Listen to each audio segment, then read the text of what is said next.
Stephen Cohen is a prolific historical fiction and non-fiction writer who draws inspiration from his extensive travels to over 50 countries, including year-long residences in 7, and his passion for World War II history, culminating in his upcoming trilogy series Blue Ring Assassins. And Steve is with us here. How are you today? I'm all right, thank you, Toby. How's yourself? Excellent, thank you. Now, your upcoming series, Blue Ring Assassins, is getting a lot of attention for its sort of unique blend of World War II history and fiction. So what was it that inspired you to begin on this journey and write this story? Well, it's quite a strange journey, to be honest. I watched quite a lot of World War II historical stuff on TV, and I was watching a series called the World War Weird. Oh. And it goes on about some strange stuff that goes on during World War II, and they mention that they happen to use the Germans happen to use prostitutes to spy on their own people. Oh. And I'm like, really? Never heard of that before. Yeah. So I went on a journey for about a year and a half, doing a lot of research, and found out that yes, it was actually a fact. It did actually happen. The head of the SD Schellenberg came up with a plan to extract, shall we say, 30 females from the streets of Berlin, train them in espionage, put them into a brothel. The brothel was called Salon Kitty in Berlin. Actually was there. And basically they were there to spy on their own people and any dignitaries that were brought to the establishment. They actually recorded every conversation, and anybody, of course, that was not a Hitlerite was then consequently taken away, arrested, and dealt with accordingly. Wow. So I thought, what a great story this would make. Absolutely. So, yeah. So the Germans started basically bombing London. We started bombing Berlin. The place was razed to the ground. And that's where my girl's story starts. Yeah. That is a great idea for a story because, I'd never heard of that, and by the sounds of it, you hadn't either. So I suppose it's a great story, but also educational for us to find out that this did happen. Well, yeah, I mean, the books are actually full of historical facts. Yeah. It's laced with true events. And most of them are very unknown or only known to a very few people. There are obviously some of the more known pieces in there. But yes, I try to lace all the stories with true events whenever possible. And so, yeah, well, it's made for a really good series. Yeah. And were there any challenges that you faced in portraying the experience of these women, authentically? Well, one of the problems is obviously getting the language correct. Yeah. Because we've got German ladies that are obviously throughout the series they become further trained and by the British, and although they speak various different languages, but getting the correct terminology from the era was quite a challenge. Trying to write from a female's perspective, say, as a male is quite difficult as well. Yeah.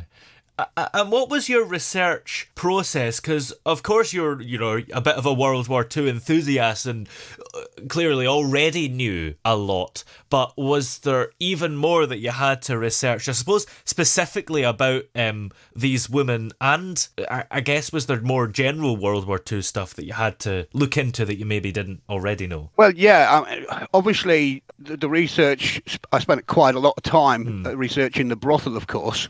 And what actually went on there, how it actually proceeded, and everything that they did.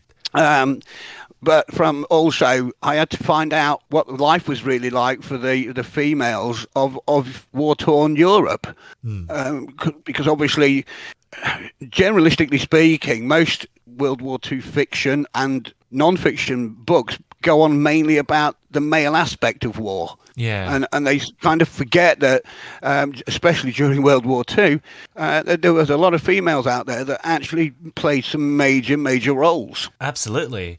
Now, the book also includes extensive travel. So, how have your own travels influenced your writing? I guess particularly in capturing the settings and atmosphere of historical periods like World War II. Well, very much so. I thought throughout the series they travel all over. I'm not going to give anything away because I'm currently editing book 3, so I've got to be a bit careful what I say because I don't want to spoil it for the readers. But yeah, they do become quite extensively travelled. So obviously, I have included certain aspects of my travelling experiences, but again, I've had to temper that with the travelling in 1940s war-torn Europe and the world was very different to travelling around in the 20th century, of course. So it. Again, you had to do your research, make sure it's, the travelling is correct. You get all the documentation correct, IDs, and this sort of thing. There was every aspect of it really. I had to do quite an extensive research program. But so what I did was I just broke it down into its sections really. What am I going to include, and then months and months of doing that, and then the next bit, and then the next bit, and then as I got it all collated and ready, that's when I started writing. Absolutely. And one of the places that features in the book is, of course, Berlin. And the setting that you portray during World War II is both vivid and haunting. So what was your approach to world building and creating that sense of time and place? Well, obviously, over the years, I've seen quite a lot of documentaries. Done again extensive research on the internet, looked at pictures, gathered pictures, and so I have a folder here that is just cram packed with European cities that were bombed, not bombed, this sort of thing, and it's just a case of looking at the pictures or pictures, and then collating that and putting that onto paper, and try and keep it as realistically as you possibly can, really. Yeah, and it is quite difficult, I suppose, with the locations and with pretty much everything about writing a historical fiction novel where I guess is there always going to be somebody that's, upset with the portrayal of something. You can't get everything 100% right. Well, of course you can't, no. There's going to be people out there, well, actually, your timing here was slightly out. It happened on this date and not this date, At the end of the day, it's fiction. Yeah. Okay. I try my hardest to keep my timelines correct and everything, but we're all human at the end of the day, and we're all able to make the odd little mistake here and there. Absolutely. Now, the feedback from beta readers has been overwhelmingly positive. So, how does it feel to see your work resonate with readers from different parts of the world? Well, absolutely, I'm elated by it, to be honest. From an author's point of view, to start getting 5-star reviews on Amazon and this sort of thing, it's just absolutely brilliant. And I do actually read every single one. Wow. And it's just a shame as well that on Amazon especially, you can't actually reply to them. Oh. Because it would be nice to be able to, thank you so much, and thank you for your support and all this sort of thing. But you can't actually reply. Well, I don't think you can. Yeah.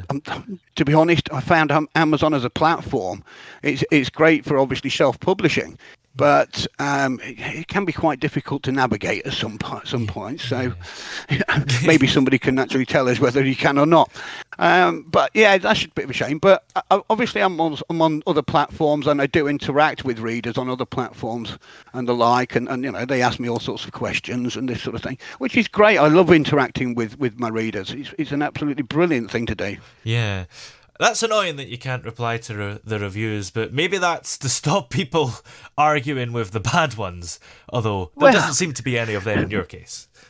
Well, no, there isn't. But even if I did get one, it's somebody's point of view, and you've got to respect somebody's point of view. Not Mm, everybody's going to like the book.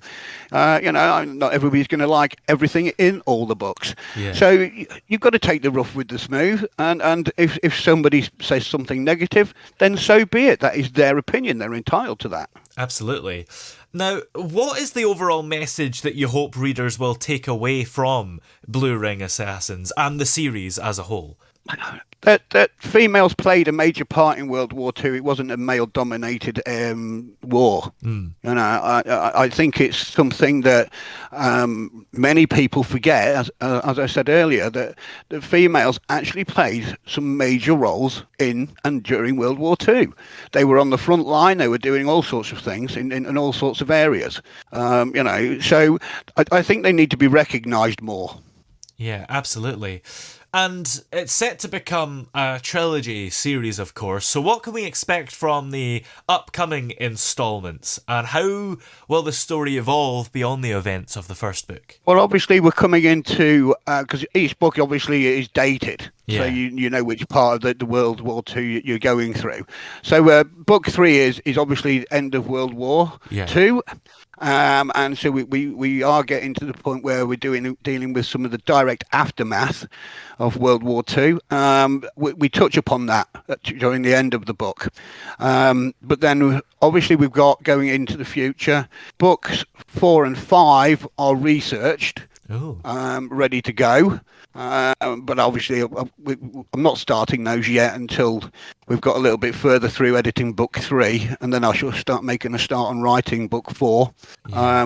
So yeah, I mean, we're moving forward certainly. Yeah. So when would books 4 and 5 be set? Is that like after the war? Yeah, book four is actually called Aftermath of War, Ah. and book five is the Cold War. Oh. And then we're going to move forward from there and onwards and upwards and carry on and continue through it. I'm trying. I probably will get to present day at some point, Oh wow. That's given the time, obviously, to write the books. yeah. And do you think you'll find it quite difficult? Because obviously World War Two, is difficult to get right because it's such a broadly, like, widely covered part of history. But when you get to present day, it's maybe easier for the reader to notice mistakes or inaccuracies because they remember it themselves. Of course, yeah. I mean, everything has got to be far more spot on, I suppose. Yeah. But I'm going to keep it fairly simple. There will. I try to, as I say, try to include historical and throughout the book series all the way up to present day. I will include some of the present day or the last 20 years or so Yeah. events.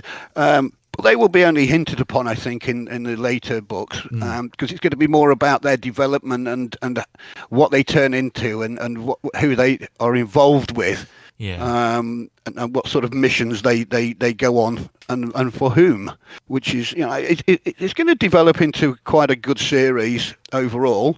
And exciting, of course, because again, these girls, they are assassins at the end of the day, and that's what they do for their money. Yeah. But they diverse a little bit later Yeah. into various other streams of the underworld. Yeah.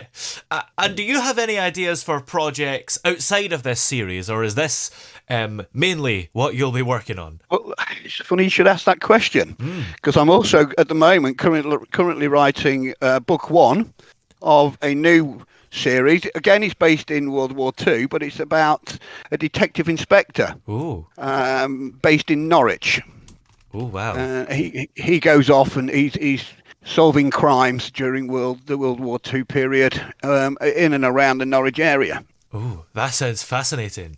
And in the meantime, where are we able to keep up to date with you and find the books for Blue Ring Assassins? Well, you can find the books on Amazon, obviously. .com or .uk, doesn't matter which. Yeah. And that's the only platform at the moment they're currently available on.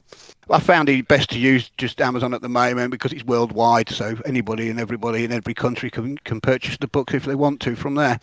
Obviously, you can keep up with myself. I'm on most platforms. Just put in Stephen Cohen, author, and you should come up with me somewhere.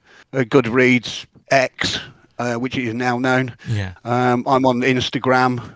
I've started a YouTube channel, Oh. and on there you'll find some of my visits to various World War II historical sites, this sort of thing. A bit, little snippets of my travels while I'm travelling around, Yeah. past and present stuff on there. I've only just started that, so there's only a few videos up at the moment, but yeah, you can find me on there as well. Excellent. Well, many thanks for joining us today. It's been great to have you on the show. Thank you very much, Toby, for your time.